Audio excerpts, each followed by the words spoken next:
Hi everyone, welcome to Manabadi. This is Sunil. ఈ video సెషన్లో మనం ఇంటర్మీడియట్ సంబంధించి exam point of view questions అందించబోతున్నాం. సో చాయిస్ పక్కన పెట్టి మీరు రాసే విధంగా మేము exam point of view questions మీకు అందించబోతున్నాం. ఫర్ ఎగ్జాంపుల్ 3 క్వశ్చన్స్ ఇచ్చి 2 రాయమంటారు కదా, ఆ రాసే 2 మీకు అందుబాటులో ఉండే విధంగా exam point of view questions prepare చేసి అయితే మేము అందిస్తున్నాం. అండ్ ఉట్టి క్వశ్చన్సే కాదు, నెక్స్ట్ మన ఛానల్ నుంచి ఎక్స్ప్లెనేషన్స్ కూడా అందించబోతున్నాం. కాబట్టి ఖచ్చితంగా ఛానల్ సబ్స్క్రైబ్ చేసుకోండి. అండ్ మీకు ఐపీతో పాటు ఖచ్చితంగా ఎంసెట్ జేఈఈ మెయిన్స్ కూడా సంబంధించి వీడియోస్ అన్ని మన ఛానల్ నుంచి అందిస్తాం. కాబట్టి సబ్స్క్రైబ్ చేసుకోండి, మీ ఫ్రెండ్స్కి కూడా మన ఛానల్ షేర్ చేయండి. అండ్ మీ ప్రిపరేషన్కి ఖచ్చితంగా హెల్ప్ అయ్యే విధంగా మన యొక్క హెల్ప్ అయితే ఖచ్చితంగా ఉంటుంది. అండ్ ఈ exam point of view questions last year and అంతకుముందు కూడా ఇచ్చాము. So exam point of view questions వల్ల స్టూడెంట్స్, అంతకుముందు స్టూడెంట్స్, మీ సీనియర్స్ చాలా లాభపడ్డారు. అండ్ ఈ ఇయర్ కూడా మీకు అటువంటి హెల్ప్ మన ఛానల్ నుంచి అయితే అందుతుంది. అకౌంటెన్సీ సంబంధించి ఫస్ట్ ఇయర్ ఒక ఇంపార్టెంట్ క్వశ్చన్స్ చూద్దాం. సో ఫస్ట్ మనకి 20 మార్క్స్ అదైతే ఉంటుంది. సో ఎటువంటి చాయిస్ ఉండదు, ఫైనల్ అకౌంట్ ప్రాబ్లం ఇది. సో మనకి ట్రయల్ బ్యాలెన్స్ అండ్ అడ్జస్ట్మెంట్స్ ఇవ్వడం జరుగుతుంది. సో వీటి బేస్డ్ ఆన్ మనం అయితే ఫైనల్ అకౌంట్స్ ప్రిపేర్ చేయాలి. First trading and P&L account, profit and loss account create చేయాలి. తర్వాత బ్యాలెన్స్ షీట్ మనం అయితే చేయాల్సి ఉంటుంది. So trading and profit and loss account and ఈ బ్యాలెన్స్ షీట్స్ సంబంధించి ఎక్స్ప్లెనేషన్స్ మన ఛానల్లో ఆల్రెడీ ఉన్నాయి. సో వాటికి సంబంధించిన లింక్స్ కింద డిస్క్రిప్షన్లో ప్రొవైడ్ చేస్తాం. ఖచ్చితంగా అవి చూడండి, మీ ప్రిపరేషన్ మీకు చాలా హెల్ప్ అవుతుంది. సో మనము trading and profit loss account నుంచి మనం gross profit and net profit అయితే ఫైండ్ చేయాల్సి ఉంటుంది.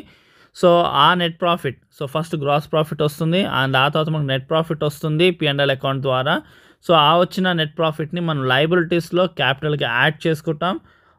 సో యాడ్ చేసుకుని బ్యాలెన్స్ షీట్ కంప్లీట్ చేయడం అయితే జరుగుతుంది. సో మనకి ఏ పర్టికులర్స్ అని కరెక్ట్గా చూసుకుంటే మీరు ఈజీగా 20 మార్క్స్ సాల్వ్ చేసుకోవచ్చు. ఒకవేళ నెట్ ప్రాఫిట్ రాంగ్ అయినా అండ్ బ్యాలెన్స్ షీట్ కొంచెం ఇటు అటు అయినా మీకు 15 to 18 మధ్యలో మార్క్స్ అయితే వస్తాయి. ప్రొఫార్మాలో ఎటువంటి కట్టింగ్స్ ఉండకూడదు, నీట్గా ఉండాలి. సో ఎలా కరెక్ట్గా చేయాలి అన్న దానికి ఎక్స్ప్లెనేషన్ చాలా నీట్గా ఉంది.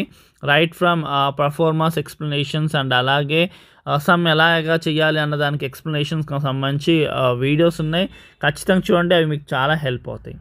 సో వన్స్ మనకి 20 మార్క్స్ ప్రాబ్లం క్లియర్ చేసుకున్న తర్వాత నెక్స్ట్ 10 మార్క్స్లో వచ్చేసరికి మనకి చాయిస్ ఉంటుంది, 2 ఇవ్వడం జరుగుతుంది. ఒకటి triple column cash book and BRS bank reconciliation statement ఇవ్వడం జరుగుతుంది.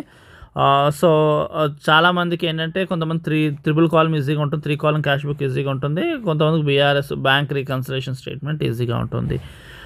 సో బ్యాంక్ రికన్సిలేషన్ స్టేట్మెంట్లోని మనము పాస్బుక్ అండ్ క్యాష్ బుక్ సంబంధించిన పర్టికులర్స్ ఏదో కరెక్ట్ చూసుకుంటే మీకు ఈజీగా చేసుకోవచ్చు ఇది. సో అవి లిస్ట్ ఎంతో ఉండవు.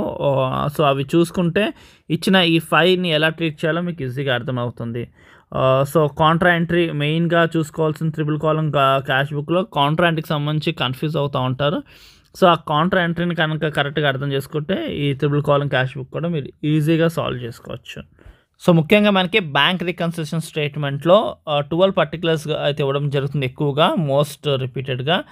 సో అందులో చూసుకుంటే కనుక so bank balance as per cash book ఇచ్చినప్పుడు మనకి యాడ్ చేసుకోవాల్సిన particulars cheque issued but not yet presented for payment and interest allowed by the bank and interest and dividend collected by the bank, direct payments into the bank by customer, bills collected by the bank on behalf of the customer and wrong entry on the credit side of the passbook.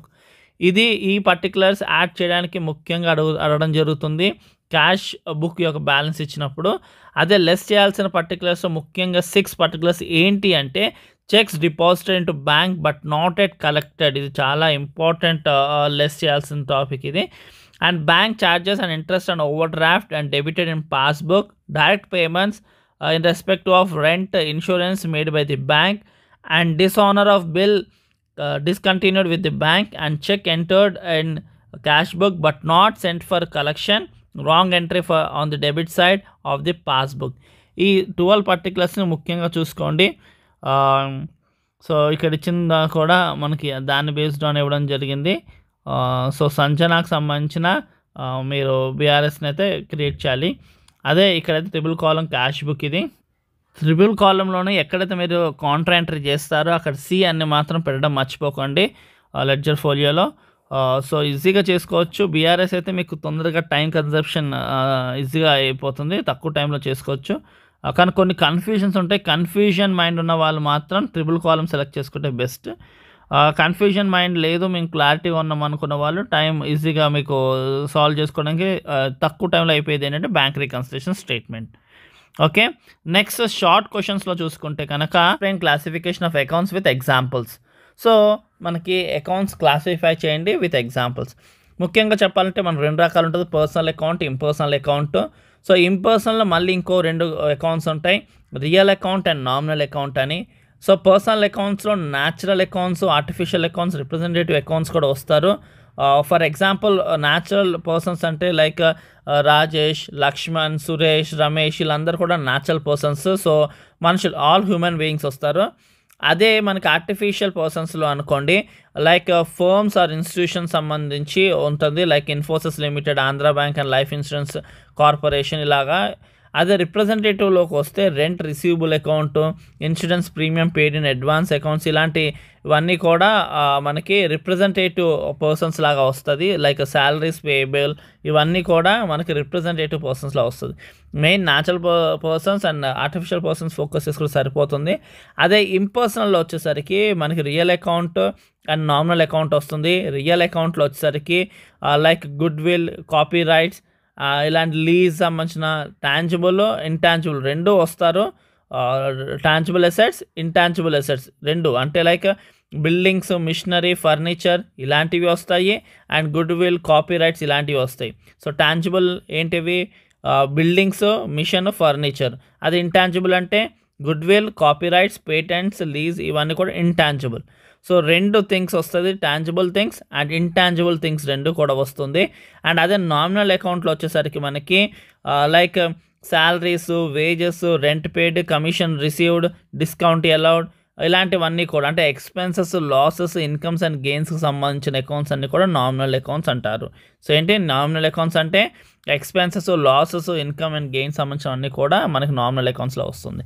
So ఇలాగ మీరు personal accounts, impersonal accounts చూపిస్తే it's enough, మీకు full marks వస్తుంది. So next, explain concepts of accounting like business entity concept and dual aspect concept and going concern concept, money measurement concept and cost concept. ఇలాంటి concepts కోసం ఒక్కొక్క concept కోసం ఒక 2 to 3 lines రాయండి సరిపోతుంది. And next, briefly explain the errors disclosed and not disclosed by trial balance. So చాలా simple. So errors not disclosed by trial balance అంటే errors of principle, errors of omission and errors of commission and compensating errors and writing to wrong head of accounts, ఇవన్నీ కూడా errors not disclosed. అదే errors disclosed by trial balance అంటే posting of transactions to wrong side of an account and posting of wrong amount to an account and errors in totaling and errors of carrying forward and posting of only one aspect of journal entry into ledger and recording one aspect twice. So ఇవి చాలా సింపుల్గా finger టిప్స్లో మీకు గుర్తుపెట్టుకోవచ్చు. So errors disclosed and not disclosed 2 చూసుకోండి. And next, record the following transactions in the sales book and sales return book 2019. So ఇక్కడ కొన్ని ఇవ్వడం జరిగింది, సేల్స్ బుక్ ఇంకా సేల్స్ రిటర్న్ బుక్ రెండిట్లో ఏవి చేయాలో ఆ ట్రాన్సాక్షన్స్ మీరు రికార్డ్ చేయాల్సి ఉంటుంది. సో ఓన్లీ మనకి ఒక 6 or 5 or 7, 5 to 7 ఇస్తారు. ఆ ట్రాన్సాక్షన్స్ మనం రికార్డ్ చేస్తే సరిపోతుంది, చాలా సింపుల్గా. Next, prepare Ravi account from the following. So Ravi చేసిన గూడ్స్ పర్చేజెస్, క్యాష్ పేడ్ ఇవన్నీ ఇవ్వడం జరిగింది. సో వీటిని మనం రికార్డ్ చేయాల్సి ఉంటుంది. So prepare Ravi account. And next, very షార్ట్స్కి వచ్చేసరికి ఫస్ట్ డిప్రిసియేషన్. సో డిప్రిసియేషన్ చాలా simple. So depreciation definition 1-2 lines రాసి దాంట్లో టైప్స్ రాస్తే it's enough. And next, contra entry. ఇందాక ఆల్రెడీ మాట్లాడుకున్నాం కదా, 3 column క్యాష్ బుక్లోని 3 column క్యాష్ బుక్లో కాంట్రా ఎంట్రీ. సో దానికి సంబంధించింది. సో బోత్ సైడ్స్ మనం చూపించాల్సి ఉంటుంది.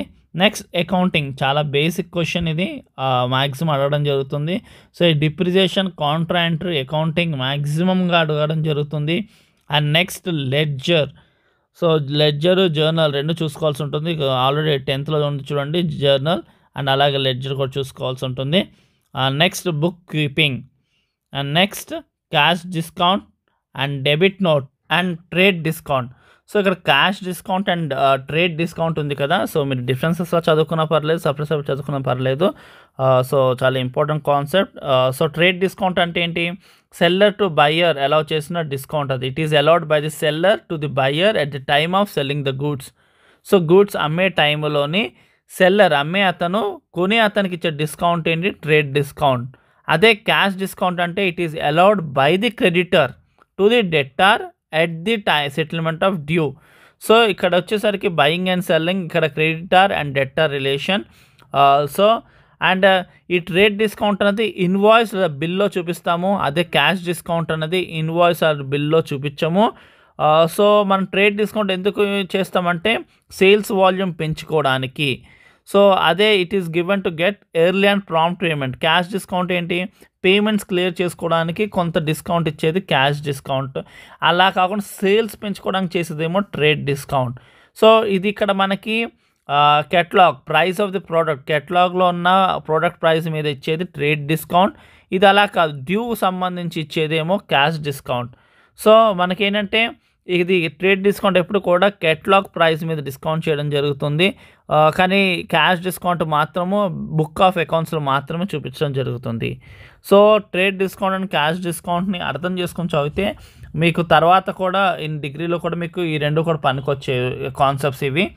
Next accounting cycle. Accounting cycle అంటే ఏంటి? జర్నలైజింగ్ దగ్గర మొదలుపెట్టి బ్యాలెన్స్ షీట్ దాకా కంప్లీట్గా అన్ని ప్రాసెస్ చేయడం, like journalizing, ledger posting, balancing, trial balance and preparation of trading, profit and loss account and balance sheet. So total complete సీక్వెన్స్ని ఫాలో అవుతూ ట్రాన్సాక్షన్స్ రికార్డ్ చేయడం. సో జర్నలైజింగ్ దగ్గర మొదలుపెట్టి బ్యాలెన్స్ షీట్ దాకా కంప్లీట్ చేసుకోవడమే అకౌంటింగ్ సైకిల్ అంటే. So దాన్ని అర్థం చేసుకోవచ్చు, చాలా సింపుల్గా రాసుకోవచ్చు. నెక్స్ట్ జర్నల్ అండ్ ఆ తర్వాత suspense account and next voucher. So కంప్లీట్గా ఇవి వెరీ షార్ట్ సంబంధించి అండ్ షార్ట్స్ సంబంధించి ఇవి. సో షార్ట్స్ ఇవి సో ఈజీగా రాసుకోవచ్చు మీరు. అండ్ నెక్స్ట్ మీరు ఒకటి గుర్తుపెట్టుకోండి, చాలామంది అకౌంట్స్ అనగానే కన్ఫ్యూజ్ అవుతూ ఉంటారు. ప్రొఫార్మాలో ఎక్కడ కట్టింగ్స్ రానియకుండా ఒక క్లియర్ ఐడియాతో మీరు ప్రొఫార్మాలోని పర్టికులర్స్ కరెక్ట్గా వేసుకొని, సో మీకు ఆన్సర్ తప్పు అయినా పర్లేదు, కొంచెం బ్యాలెన్స్ షీట్లో బ్యాలెన్స్ కాకపోయినా పర్లేదు, అరౌండ్ 15 to 18 మార్క్స్ మధ్యలో అయితే ఖచ్చితంగా వస్తుంది. చాలామంది ఇరిటేట్ అయిపోయి కట్ చేస్తూ ఉంటారు, క్యాన్సిల్ చేస్తూ ఉంటారు రాసిన పర్ఫార్మెన్స్. అలాంటి మిస్టేక్ మాత్రం చేయకండి, సో దట్ మీకు ఎక్కువ మార్క్స్ వస్తుంది. కామర్స్లోని టైం కొంచెం తగ్గించుకుని, అంటే 1 hour 20 minutes కామర్స్ ఫినిష్ చేసుకుని 1 hour 40 minutes అకౌంట్స్కి ఇచ్చుకుంటే మీరు కంఫర్ట్గా మీరు అకౌంట్స్ని ఫినిష్ చేసుకుంటారు అండ్ మంచి మార్క్స్ స్కోర్ చేసుకుంటారు. 99 మార్క్స్ మ్యాక్సిమం ఈజీగా వచ్చే అవకాశం ఉంది కామర్స్ ప్లస్ అకౌంట్స్ సబ్జెక్ట్లో. సో మీరు దానికి చేయాల్సింది ఏంటి అంటే నీట్ రిప్రజెంటేషన్ అనేది మెయిన్గా చాలా ముఖ్యం. Okay, so all the best. And ఇవి మీ ఎగ్జామ్కి వచ్చి మీరు మంచిగా సక్సెస్ అవుతారని మన ఛానల్ నుంచి మీ అందరు కూడా ఆల్ ద బెస్ట్ తెలియజేస్తాను. Thank you for watching. Do share and subscribe our channel.